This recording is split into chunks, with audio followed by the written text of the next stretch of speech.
Bueno, justamente yo pienso que también la ponencia iba a si los ateos son creyentes. Miren, yo soy ateo y pienso que los argumentos básicamente son varios los 12 argumentos que se han presentado en la parte final de estos señores. Pero todo tiene una carencia muy obvia que es fácil constatar cuando uno conversa con una persona creyente. Por leer alguno, por ejemplo, cuando dice la hipótesis X es probable, si hay la evidencia ahí, cosas así, y más arriba que se explica algo complejo por algo aún más complejo, todos esos son argumentos que puede presentar una persona que de antemano ya cree en la ciencia o que piensa científicamente. Pero el problema con estos argumentos, y otros por acá bastante más simples todavía que los anteriores, es que generalmente esas personas niegan de antemano, negarían todo esto porque dirían que no creen en la ciencia. Entonces ahí viene la cuestión. Ninguno de esos argumentos es válido porque por último Dios está más allá de la ciencia y esa lógica puede estar equivocada. Ante eso, eso que puede ser una cuestión simplemente tirar la discusión por la borda, sin embargo hay una posición filosófica moderna que la sostiene, que es la posición posmoderna. La posición posmoderna dice que la ciencia es un relato y que está a igual nivel que otros relatos como son, por ejemplo, el marxismo, las filosofías o la religión. Entonces, cuando se trata de que todo sea relato, suponiéndose que la posición posmoderna tenga algo de razón, ninguno de estos argumentos que a mí me parecen tan cabales tendría valor. Otro asunto con estos argumentos es el siguiente, ¿no? Que por último uno le puede presentar el argumento más hermoso que se pueda formar, el más racional, pero alguien puede en última instancia decir, pero Dios está encima de la lógica y tú piensas que no crees, pero en el fondo solamente Dios lo sabrá porque Dios está más allá de la razón. Ante ese tipo de, entre comillas, argumento que a pesar de que tiene cierta lógica, tira por borda la lógica, contradictoriamente de nuevo, no es contradictorio para él, porque para él no le importa la lógica. Entonces, en última instancia, la creencia o no creencia en Dios, alguien puede sostenerla, porque no es tema. No es tema, ese es el asunto. Partiendo del Dios abstracto o el Dios concreto, yo creo que sí se va a hablar del Dios abstracto, porque simplemente el Dios solamente representa la explicación de la inseguridad del hombre ante no saber por qué suceden las cosas. Entonces, ese mismo nombre, ese mismo concepto, toma diferentes nombres. Y para los materialistas o para muchos de los que se creen ateos, simplemente se aferran a la ciencia. La ciencia viene a ser lo mismo que es el Dios para los creyentes. Viene a explicar todo lo que el ser humano no puede entender. De esa misma manera, cuando se hablan de los crímenes cometidos en nombre de la religión, que en realidad son cometidos en nombre de la política, yo puedo también hablar de todos los crímenes cometidos en el nombre de la ciencia. Estamos hablando de la manipulación genética, no solo eso, estamos hablando de experimentación, estamos hablando de simplemente sacrificios de humanos en aras del beneficio de otros seres humanos. Luego sobre los valores, yo creo que en el caso de los valores sí tiene razón, porque yo también he sido educada de alguna manera religiosa, solo que Dios viene a reemplazar a los padres. Los padres simplemente se lavan las manos y dan la tarea de educar a los hijos con los valores, que por cierto son unos valores a beneficio propio, son unos valores que simplemente te enseñan a esperar una retribución, algo a cambio. Y simplemente agarran el modelo que ya está generalizado de un Dios, que tiene ciertos valores ya establecidos y no tienen por qué tener que pensar y explicarlos bien. Y eso simplemente es eso. Dios reemplaza y la religión reemplaza el trabajo de los padres.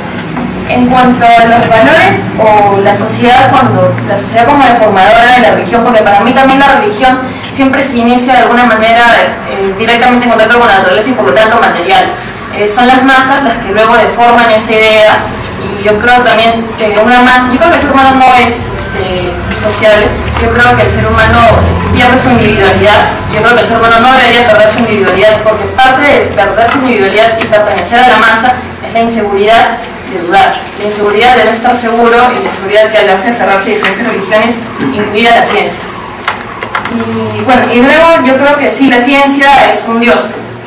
Yo no creo en la verdad absoluta científica, mucho menos, yo creo que los científicos tampoco la creen. Yo creo que el solo hecho de que ya aceptamos de que estamos hablando de teorías, no podemos afirmar nada, tenemos que decir yo creo, yo pienso, yo me aferro a tal teoría, yo no puedo afirmar que sea cierta. necesariamente, porque eso también iría en contra de los principios científicos en realidad. Y bueno, y sobre lo que Dios, haciendo paralelo de Dios y ciencia, porque para mí Dios y ciencia tienen demasiadas cosas en común, o sea, la ciencia es un Dios.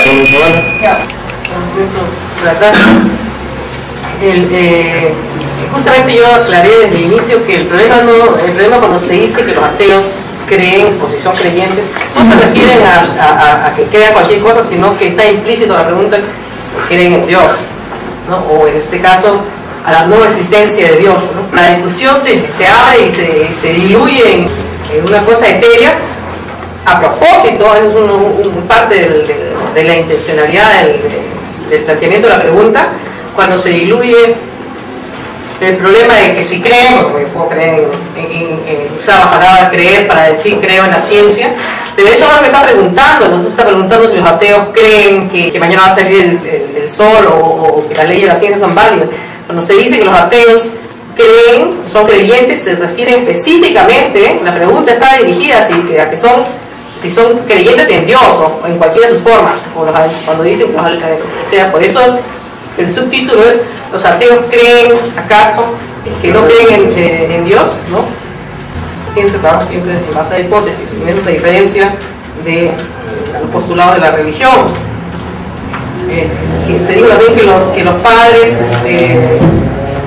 son los papás, mamá y papá, que forman la religión según sus intereses individuales, pero la iglesia, ¿no? O Dios, se dijo, reemplaza el trabajo de los padres y da el verdadero camino. Dios no reemplaza el trabajo de nadie. Hay dos posibilidades de interpretación de Dios: mi Dios individual, que hace exactamente lo que yo quiero, o el Dios de la autoridad religiosa, ¿no? Entonces, esas son las interpretaciones. No sé si por ahí alguien se ocurren otras.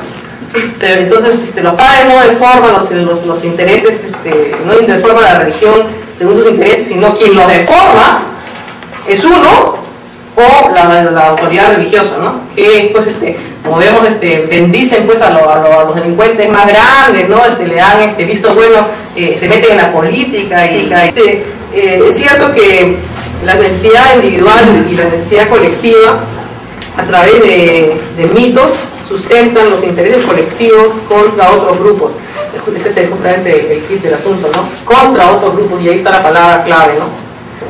Todos hablan de que Dios es universal y tanta cosa, ¿no? Pero ese postulado inmediatamente se enoja porque no hay ninguna religión, me parece, que postule un Dios universal en el sentido de que cualquier interpretación de él sería válida, ¿no? Sino que siempre hay una interpretación correcta que resulta que es la del grupo, y que son los intereses de los que dominan en determinado grupo, y están normalmente contrapuestos contra a los intereses de otros grupos, ¿no? Por eso se producen las guerras religiosas, ¿no? Si no, pues todo sería armonía, ¿no? No habría ninguna necesidad de mostrarle al otro que su Dios es falso, ¿no? Si todos son dioses del amor. En los últimos 2 milenios los dioses han sido del amor, ¿no? Entonces no habría habido ninguna guerra, ¿no? Se dijo que el ateo no actúa solo por la razón, sino por factores psicológicos, por pasión, por su visión del mundo, ¿no? De alguna manera, igual que los religiosos, ¿no? Sí, pues. ¿Sí? Por eso es que no tiene sentido decir que esa contraposición de religiosos pues creen en la razón y nosotros creen en Dios, como si no hubieran todos esos otros factores. No viene al caso, ¿no? No nací siendo religiosa y después utilicé a la razón para negar la existencia de Dios, sino que nunca fui religiosa, ¿no? Y igual mis hijos. Y bueno, pues eso es un poco, ¿no? Todo para ya no... Bueno, cerramos.